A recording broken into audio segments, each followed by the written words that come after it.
Hello and happy Tuesday, honeys. We've got your buzz, your hand-picked headlines for the week of November 2nd to the 9th. And before we begin today, one quick announcement. I was invited to be a guest on the Business Spotlight, a podcast from Whitcraft Studios, and the host, Josh, and I got really deep into conversations about actually producing the Beesness as well as the other components of this podcast. And I'm really excited to have the honeys hear what I have to say in regards to reporting the news as both a reliable and neutral source of information, but also doing that and being a person with my own beliefs and feelings. We're very excited for you to hear it, so please keep your ears peeled for the announcement when it is ready and posted. And now, let's begin. We'll begin with updates on prior stories. The Philadelphia Art Museum's director is out following their controversial rebrand, but big questions about it remain unanswered. According to reports from both the Philadelphia Inquirer and Philadelphia Magazine, director and CEO of the newly rebranded museum, Sasha Suda, was dismissed on Tuesday and reportedly told of her dismissal via an email that stated she was being terminated for quote-unquote cause, though the Philadelphia Magazine alleges that email did not explicitly outline what said cause was, and the board met after to determine it. Between that and the fact that the museum declined to comment further in a public statement shared with our sources, just claiming the termination was a quote-unquote internal matter, smells like trouble. As we know, that rebrand was met with a lackluster reaction and, according to our sources, was not internally popular with employees, who were as surprised as anyone else by the launch. They'd expected to see it before the public. Nevertheless, our sources speculate the real reasons are likely that she, like many, has struggled to get the museum back to pre-pandemic levels of attendance and financial health. Another factor may have been tensions between Suda and unionized staff, who began striking shortly after she assumed the role in 2022 due to longer-standing and stalled negotiations over pay increases, but which continued for 19 days before a new union deal was solidified. The union was reportedly still in quote-unquote tense negotiations with her as of 2024. We also learned the Los Angeles County Museum of Art has declined to voluntarily recognize the union formed by hundreds of its workers. Leadership has instead opted to pursue a National Labor Relations Board election, which, as LACMA United Union noted in a statement, effectively delays the unionization effort as the elections are paused during the federal government shutdown. LACMA United's organizing committee stated, quote, "We are disappointed that LACMA leadership has chosen to delay rather than embrace the democratic will of its workers, while the museum reimagines itself as a more collaborative, less hierarchical institution in its new David Geffen galleries. It has declined to extend that same vision to its relationship with the very people who bring LACMA's mission to life every day," end quote. They also went on to point out that LACMA was established by Los Angeles County as a public benefit corporation and receives more than $30 million in public funding every year. We're still seeing new announcements, headlines regarding the Louvre heist, so here's a couple of the most important. A state audit has found that the security issues at the institution will take several years to fix. Art News writes, quote, "The Cour des Comptes found that only 39% of the museum's rooms had cameras as of 2024, and that it spent excessively on acquiring artworks rather than making necessary improvements. That audit gave 10 recommendations, quote, to support necessary investments, including decreasing the museum's acquisitions, increasing ticket prices, and updating the digital infrastructure, end quote. This audit, along with reports that a crucial Louvre security password at the time of the heist was reportedly Louvre, based on 2024 reports from the French information security agency ANSSI. The agency had warned that the password was ineffective for the server overseeing the museum's extensive CCTV network, but claimed last week in statements to CNN that the audit, quote, cannot be considered representative of the current level of security, end quote, of the Louvre's IT systems. And finally, the prosecutor taking on this case has confirmed that the Louvre jewel heist was not carried out by professionals. Laure Bacau told France Info Radio, quote, "This is not quite everyday delinquency, but it is a type of delinquency that we do not generally associate with the upper echelons of organized crime," end quote. Headlines also announced the endings of 2 cases related to arts vandalism in the name of climate protests. The 3 Just Stop Oil activists who died Stonehenge were found not guilty. A Salisbury Crown Court jury acquitted Luke Watson, Rajan Naidu, and Niam Lin of charges related to, quote, destroying or damaging an ancient protected monument and causing public nuisance, end quote, on October 31st. The defendants said they had the right to freedom of speech and freedom to protest under Articles 10 and 11 of the European Convention on Human Rights in their argument, and also pointed out that there was no lasting damage done to the stones at their trial, a fact confirmed by English Heritage Chief Executive Nick Merriman. The cost to remove the die was 620 pounds or $815 US.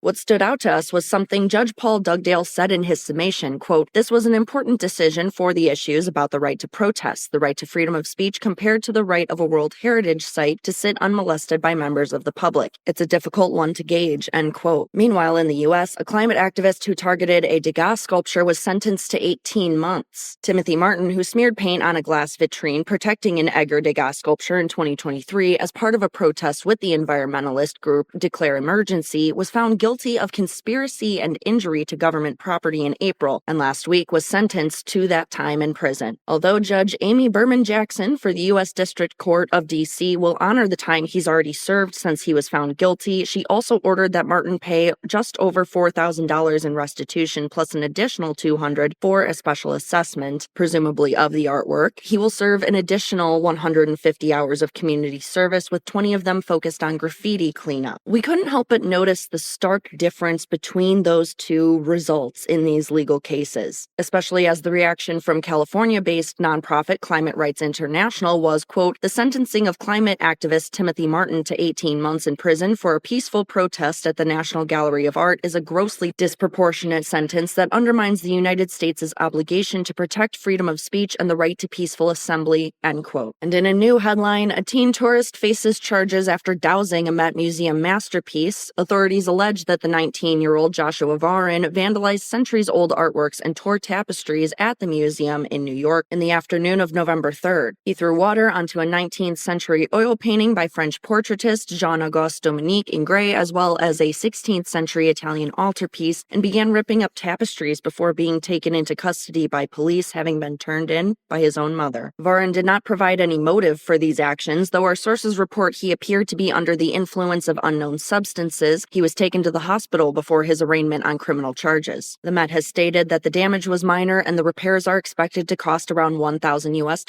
Last week's headlines also highlighted how Ukrainian citizens and organizations keep making and saving art as Russian attacks continue, carrying on despite their dire circumstances in an effort to keep hope. One such entity is Nahirna 22 Arts Collective, whose co-founder, Marta Nirkova, tells the art newspaper, runs 30 artist studios in the Kiev Institute of Automation, but was hit by Russian airstrikes that killed at least 23 in Ukraine's capital in August, forcing 3 studios to move while many more were damaged. According to Nirkova, the studios have been a wartime refuge for artists and visitors to, quote, share their feelings, pain, fear, all emotions in their artworks, end quote, through which they can, quote, create a new wave of Ukrainian identity, end quote, that makes, quote, resistance visible, end quote, in the Ukraine and abroad. We're featuring the headline to remind you of the healing and connecting power of the arts, even in the worst of circumstances. Shifting gears a bit, the Department of Homeland Security has been sharing reproductions of Norman Rockwell's paintings on its X, Instagram, and Facebook accounts with captions that promote anti-immigrant rhetoric since this summer, and descendants of Norman Rockwell are now saying these posts misuse the artist's work. The family wrote in a recently published op-ed article in USA Today, quote, "If Norman Rockwell were alive today, he would be devastated to see that his own artwork has been marshaled for the cause of persecution towards immigrant communities and people of color," end quote, as he was, quote, profoundly impacted, end quote, by racial injustices in the U.S. of his day, and used his art to highlight them in a number of paintings. For example, The Problem We All Live With of 1964, which captures Ruby Bridges being escorted by federal marshals as she integrated into an elementary school in New Orleans. Rockwell himself explained in a 1962 interview, quote, "I was born a white Protestant with some prejudices that I am continuously trying to eradicate. I am angry at unjust prejudices in other people and in myself," end quote. We're reporting this story because it is not the first time the department has been slammed for misusing artwork on their social media accounts to spread bigotry and hateful rhetoric. The Thomas Kinkade Foundation thoroughly denounced the use of the artist's Morning Pledge painting, captioned with "Protect the Homeland" in July, and the art world at large condemned the agency for using John Gast's American Progress of 1872 in a similar manner. As of last week, 3 free speech groups, including the ACLU of Colorado, have accused the History Colorado Center, a nonprofit museum linked to the state's Department of Higher Education, of censoring Denver-based illustrator Madeline Druno's "None of Us Are Free Until All of Us Are Free" 2025. The work contained pro-Palestine symbols Neanderthals, criticism of ICE, and 2 United States senators, as well as Colorado Governor Jared Polis, who was featured with a red hand covering his mouth. The artist said she was notified the museum could not show her work in compliance with Colorado's Fair Campaign Practices Act, which mostly prohibits state agencies from financially contributing to candidates running for public office. But a letter sent to the History Colorado's president on November 3rd by those 3 organizations argued the work's removal, quote, seems more likely related to the pointed political sentiments present in the background of the painting, end quote. They called the citation of campaign finance laws not credible and urged the museum to reinstate the artwork and apologize to Druno. What makes this case difficult and fascinating is that there are many conflicting perspectives and factors going on here. One such perspective is that of Joie Ha, who's depicted in the work alongside her mother Ivy, who had fled Vietnam during the war and has told sources via email that her mother, quote, is upset by this misuse of her refugee story, end quote, and that Joie and her mother have asked the speech groups not to be involved in the dispute over the artwork. But Druno herself cites discussions with Danielle Seawalker, who took on the Colorado town of Vail earlier this year over censorship concerns and won, regarding First Amendment rights and censorship, as her reason for reaching out to these freedom of speech organizations. We will let you know how this case plays out the more we hear. In bad news for MoMA PS1, Norwegian citizen Andrea Koksnes filed a lawsuit alleging negligent supervision and oversight after she was injured on site in the museum's screening room in 2022, claiming she's suffered from lasting medical problems and economic loss due to an acute concussion from a wall-mounted acoustics panel that fell and struck her. Case documents reveal that Koksnes is pursuing monetary damages in excess of $150,000 plus covered legal costs, interest, and further relief as determined by the court. We also learned that New York City's art community played an outsized role in the Mamdani election. Statistics are not yet available, but our sources noted just how many of New York's cultural and humanities workers posted to social media about voting for the now mayor-elect, including artists, curators, arts educators, cosmeticians, correspondents at major arts publications, performance artists, and so on, explaining their reasons why while encouraging others to do the same. And honeys, the Grand Egyptian Museum in Cairo is finally open. The 968,000 square foot project, nearly 25 years in the making, opened to the public after considerable delays on November 1st, with CBS News reporting that dozens of foreign leaders and dignitaries attended to see the new $1 billion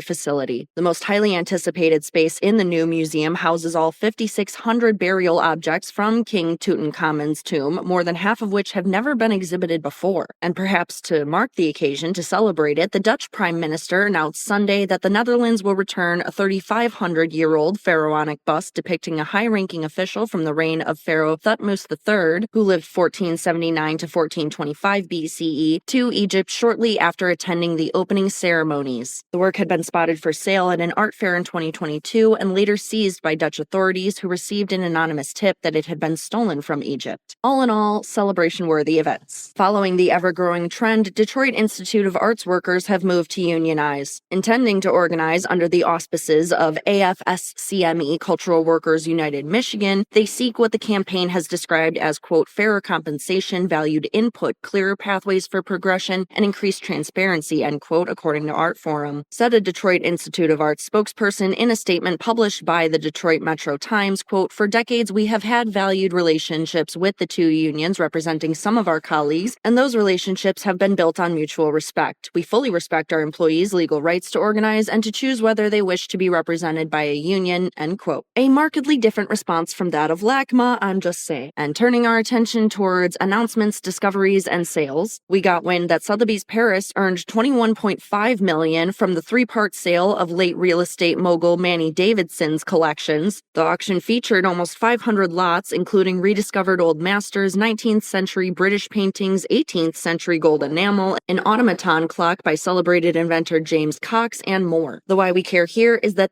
set 2025's record for a single-owner sale in France. On November 5th, the original cover photograph for David Bowie's landmark 1973 album Aladdin Sane sold for just over $497,000 US, or 381,400 British pounds, at Bonham's London. Art News writes, quote, often dubbed the Mona Lisa of pop, the image remains one of the most recognizable in music history, end quote. But the other reason we care is that it set a new auction record for both an album cover and its photographer, in this case Brian Duffy. In other news, West Africa's leading international art fair, Art X Lagos, defying defying macroeconomic headwinds and proving its resiliency yet again with its 10th edition this month, which was titled Imagining Otherwise No Matter the Tide. Tokini Peterside-Schwebig, the fair's founder, says the theme, quote, speaks to the experience of a city like Lagos and its origins as a land of mangrove, a tree that is synonymous with resilience and adaptability. The city has taken on those characteristics in ways that are less obvious to the undiscerning eye, end quote. And this edition invites the artists to envision a more collective future, both at home and across the globe. The fact that Art X Lagos has made it to 10 years despite ongoing economic volatility, including a Nigerian currency crisis, the COVID-19 pandemic, and a general softening of the art market, all while increasing the city's economic and cultural relevance at the local and international scales, is incredibly impressive. Absolutely worth celebrating. As Art News says, quote, like its home city venue, Art X Lagos has demonstrated considerable resilience, end quote, and we want to recognize that. We got word that even as London's galleries and auction houses are gearing up for the annual Islamic Art Week, they are also preparing for how to deal with factors like aging collectors, maturing museums, and shifting capital, which have, quote, transformed a market which has always lacked a fixed definition, end quote, according to the Arts newspaper. 10 years after the auction sale of the most expensive piece of Islamic art, a 9-foot-long throne dais carpet, our sources are seeing traditional mainstays, such as Persianate paintings from the wider world of Persian-speaking courts, diminishing in focus and market share, while paintings from India and religious objects from historic Arab states are on the rise. That shows a major shift in collecting priorities across the last decade. Honeys, a new study has found that Neanderthals may have created ochre tools for drawing. The study recently published in Science Advances by archaeologist Francesco De Erico at the University of Bordeaux in France, and his colleagues, of course, focused on 16 pieces of ochre ranging up to 70,000 years old from Neanderthal sites in Crimea and Ukraine. They used techniques like electron microscopes and portable X-ray scanners to analyze the composition and surface markings of the ochre, and one of their most significant findings was a piece of it which appears to have been scraped into a kind of crayon, with evidence that the tip was repeatedly resharpened for further use from the Micoquien age, about 130,000 to 33,000 years ago. The team wrote, quote, the deliberate shaping and reuse of crayons, the engraved motifs, and the evidence for curated tools collectively support the conclusion that at least some ochre materials were involved in symbolic activities, end quote. As for why this matters, we've suspected for a while that Neanderthals used the pigment to decorate their bodies, clothing, and surfaces, as many ancient civilizations did, but we had no definitive proof regarding ochre till now. It also challenges our very conception of what it means to be human. Art News writes, quote, creativity is considered a sign of advanced civilizations by scientists, meaning that Neanderthals may have been less primitive and more engaged in cultural practices, end quote, than we ever previously believed. International heritage officials, antiquities authorities, and Syrian residents gathered in Switzerland last week at the first comprehensive conference on the topic of Palmyra's restoration, organized by UNESCO and the Aleph Foundation since the end of Bashar al-Assad's regime in 2019. Palmyra Museum and other archaeological sites were damaged and looted by the terrorist group ISIS beginning in 2014, which destroyed or damaged at least 41 major cultural sites, heritage monuments, across Syria, Iraq, and Libya by 2015. The objects formerly at these sites became, due to ISIS's flooding of the antiquities market during the peak of the group's power, a major source of funding for the terrorist organization. This is partially why we've heard so much about anti-terrorism, art finance, and trade laws and such in the last few years. Recovery of those objects is ongoing. Valerie Freeland, the executive director of Aleph, told the Art newspaper that rehabilitation efforts will focus on the Palmyra Museum, the restoration of artifacts currently at the Damascus museums, and a couple other crucial projects. The team is hopeful that this work will start in 2026, and crucially, will involve the local community in its plans. But the overarching why we care is best put by David Sassine, an Aleph project manager, who told our sources, quote, the relationship between the ancient site and the modern city used to be dynamic and economically beneficial. Today, both the archaeological site and the nearby urban area require major rehabilitation to recover and reestablish this connection, end quote. Also, in the next next few days, the Museum of West African Art, or MOA, in Benin City, Nigeria, will open the first building to be finished out of its planned 15-acre campus, which will also include exhibition and other facilities. But first, some findings. The MOA Archaeological Project from 2022 to 24 was a collaboration among MOA, the British Museum, and Nigeria's National Commission for Museums and Monuments. The three entities jointly released an updated report in Antiquity magazine about pre-construction archaeological investigations conducted at the site. More specifically, the ruins of Edo, the capital of the Kingdom of Benin, which existed from 1200 to 1897 CE. That archaeological investigation focused on the royal palace complex and used excavations as well as quote-unquote non-invasive means like ground-penetrating radar. The study is notable because it was the first one to be conducted since the 1960s. Plus, the radiocarbon dating of the excavated objects revealed that they spanned a much longer period than the Benin Kingdom. They were dated both before and after it. And another bit of good news, Miami-based collectors Jorge and Darlene Perez have donated 36 works by 15 artists from Africa and the African diaspora to the Tate UK as part of an ongoing partnership between the couple and the institution. These include 7 photographs by the Malayan artist Seydou Keita, 3 paintings by Congolese artist Cherry Samba, and a 1986 wooden plank hanging piece by Elenet Sui of Ghana. And we'll quote Ose Bonsu, the curator of Nigerian modernism at the Tate Modern. For our Why We Care, he says, quote, "The acquisition furthers the ambition that Tate has of really changing the art historical dialogue. The ways in which these artists are both at the cutting edge of the contemporary but also rooted in more established histories of African art meant that it was an opportunity for Tate to look at their collection as a way of broadening our existing holdings, pushing forward some of the artists that we would have loved to acquire," end quote. And they were not the only ones, as the Fine Arts Museums of San Francisco received a gift of 1,600 works from local collector Kirk Edward Long, whose holdings are rich in early modern European prints but also include paintings, antiquities, and decorative arts. The San Fran gift is related to its larger multi-year Gifts of Art initiative. However, according to reports from multiple international newspapers, the Torre dei Conti, which was built in 1283 and is located near the Colosseum in Rome, partially collapsed on November 3rd while undergoing repairs expected to be complete in 2026. The Torre rose nearly 100 feet and was once a papal residence, but the first collapse occurred before noon that day when sections of the central buttress fell and trapped several workers. Successful rescue attempts to reach them caused a second collapse of the stairwell and roof. Italian officials confirmed that nearly 140 firefighters had been involved in the rescue efforts and that one worker was seriously injured in the second collapse while another was trapped in the structure for nearly 11 hours as a result and died not long after his rescue. Italian Prime Minister Giorgia Meloni said, quote, "I express deep sorrow and condolences on behalf of myself and the government for the tragic loss of Octe Storici, the worker who was killed in the collapse of the Torre dei Conti in Rome. We are close to his family and colleagues at this time of unspeakable suffering," end quote, while the mayor of Rome, Roberto Gualtieri, declared November 5th a day of mourning in honor of the Romanian worker. And our final story for today is, thankfully, a little bit lighter. Marlene Dumas has become the first contemporary woman artist acquired for the Louvre's permanent collection. The French publication Le Monde reports that 9 new paintings by the Dutch-South African artist have been hung on the ground floor of the Louvre's Denon wing overlooking the Seine River, while Arts News writes that Dumas is, quote, "celebrated for her gestural, even ghostly figures and her off-kilter color schemes, which together hint at the mystery of a stranger's heart, let alone the hearts of those we know. The works now on view at the Louvre from the series Liaisons are in that vein," end quote. We wanted to take a moment for this headline, honeys, because this has been a really great year for Dumas, full of accomplishments between this and becoming the most expensive living female artist in the world in May. Those are our headlines for the day, honeys. I hope you learned something new. Hope you found something fascinating. I am off to start our Norman Rockwell Thanksgiving special, so we'll let you go now. Hydrate or dihydrate, take care of yourselves, and we'll talk soon, honeys.